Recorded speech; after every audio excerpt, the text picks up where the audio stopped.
Hi friends, అందరు ఎలా ఉన్నారు? మేమైతే చాలా బాగున్నాం.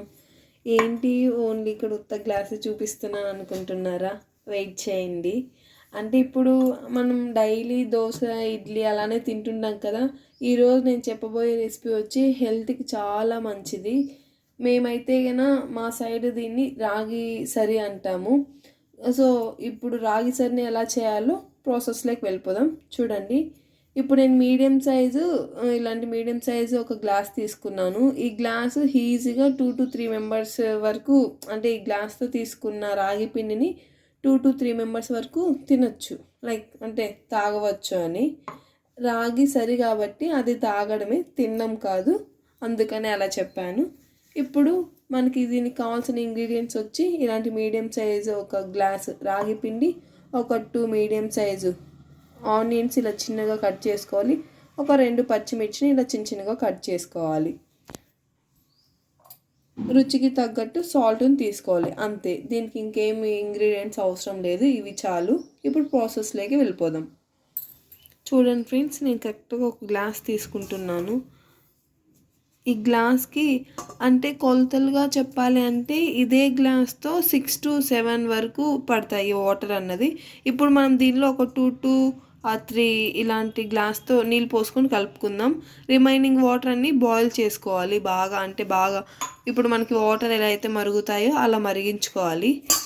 చూడండి, దీనిలోకి నేను ఒక 2 or 3 గ్లాసెస్ వాటర్ వేసి బాగా కలుపుకుంటాను. ఎందుకు ఇక్కడ మనం వాటర్ వేసి కలుపుకోవాలి, డైరెక్ట్గా మరిగిన వాటర్లో వేసుకోవచ్చు కదా అని మీరు అడుగుతారు. కానీ మనం అలా డైరెక్ట్గా వాటర్లో వేయడం వల్ల ఉంటలు కట్టేస్తాయి. మనము తాగడానికి కూడా మంచిగా అనిపించదు, అంటే అది మళ్ళీ డైజెస్ట్ అవ్వదు, చాలా ప్రాబ్లమ్స్ వస్తాయి. ఇలా మనం వాటర్లో నీట్గా కలుపుకోవడం వల్ల మంచిగా నానుతుంది అన్నమాట. నానడం అంటే మీకు తెలుసు కదా, అంటే కొంచెం మెత్తగా అవుతుంది అన్న అర్థం. అప్పుడు ఈ నానిన దాన్ని హాట్ వాటర్లో వేయడం వల్ల ఇంకా చాలా స్మూత్గా ఉంటుంది. చూడండి, 1 గ్లాస్, సెకండ్ గ్లాస్. ఇప్పుడు చేత్తోనే ఉంటలు లేకుండా బాగా కలుపుకోవాలి.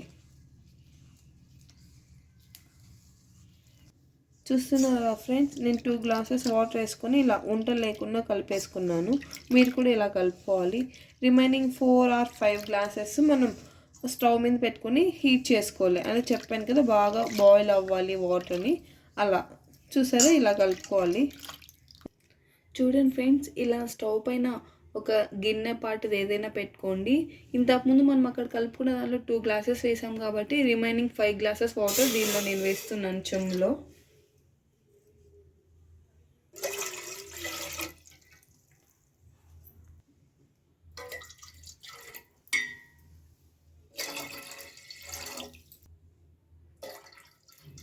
ఇప్పుడు మనము మంట అనేది కొంచెం హై ఫ్లేమ్లోనే పెట్టుకుందాం.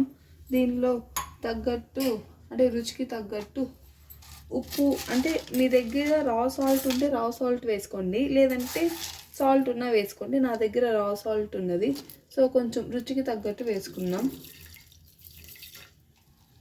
వాటర్ బాగా బాయిల్ అవ్వాలి, అంటే బుడగలు రావాలి. నేను చూపిస్తాను.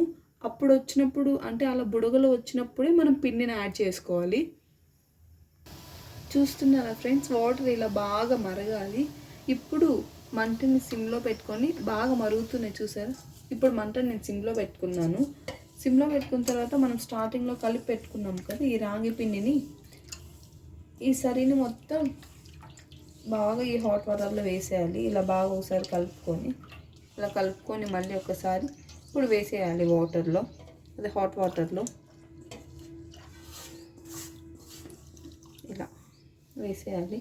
ఇప్పుడు మంటని మీడియం ఫ్లేమ్లో పెట్టుకోవాలి, హై ఫ్లేమ్లో పెట్టుకోకూడదు. మీడియంగా పెట్టుకొని కలుపుతూనే ఉండాలి మనం. చూస్తారా, ఇప్పుడు ఉంటలు అన్నది ఎక్కడ కానీ లేదు, ఎంత మంచిగా ఉందో. ఇలా కలుపుతూనే ఉండాలి కంటిన్యూస్గా.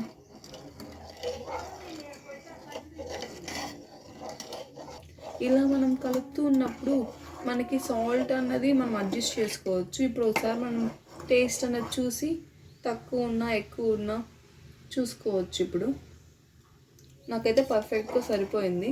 ఒకవేళ తక్కువ ఉంది అనిపిస్తే మీకు కొంచెం యాడ్ చేసుకోండి.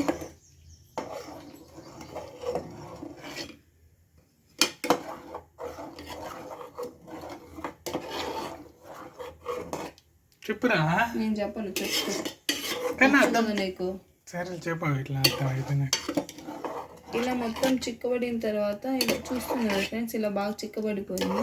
ఇప్పుడు మనం స్టవ్ ఆఫ్ చేసుకొని ఒక బౌల్లోకి పోసేసుకుందాం, లేదంటే ఇందులోనే కూడా పెట్టుకోవచ్చు, కొంచెం వేడిగా అన్నది ఉంటుంది. మనం ఇప్పుడు స్టవ్ ఆఫ్ చేసేద్దాం. స్టవ్ ఆఫ్ చేసేసాను, చూస్తున్నారు ఇప్పుడు బాగా చిక్కబడిపోయింది కదా. ఇప్పుడు మనం స్టార్టింగ్లో కట్ చేసుకున్న ఈ ఆనియన్ ప్లస్ అలానే పచ్చిమిర్చి ఉంది కాబట్టి వేసేద్దాం. దీన్ని బాగా చల్లగా అయిపోయిన తర్వాత తీసుకుంటే చాలా బాగుంటుంది టేస్ట్. వేడిగా తీసుకోకండి, చాలా చల్లగా అయిపోయిన తర్వాత తీసుకోండి. ఇందులో మజ్జిగ కూడా కొంచెం యాడ్ చేసుకొని కన్నా తీసుకుంటే చాలా బాగుంటుంది టేస్ట్. కొంతమంది మజ్జిగ అన్నది ఇష్టం ఉన్నది కాబట్టి వాళ్ళు ఇలానే తీసుకోండి. దీన్ని మా సైడ్ రాగి సరి అంటాం, చూస్తున్నారా. దీనిలో బాగా చల్లగా అయిపోయిన తర్వాత మజ్జిగ యాడ్ చేసుకొని కూడా తాగొచ్చు. మజ్జిగ ఇష్టం లేని వాళ్ళు ఇలానే ఉత్తది కూడా తాగండి, చాలా బాగుంటుంది. ఇది హెల్త్కి చాలా మంచిది. ఇది అంటే మనం అనుకుంటుంటాం కదా చాలా వెయిట్ ఉన్నాము అని, అప్పుడు ఇది వెయిట్ తగ్గించడానికి కూడా చాలా యూజ్ అవుతుంది తెలుసా ఫ్రెండ్స్ మీకు రాగి సరి అన్నది. మీరు కూడా ఇంట్లో కంపల్సరీ ఒకసారి ట్రై చేయండి. మీకు ఎలా వచ్చిందో కమెంట్ బాక్స్లో పిన్ చేయండి. ఈ వీడియో కనుక మీకు నచ్చినట్లయితే please like, share and subscribe friends.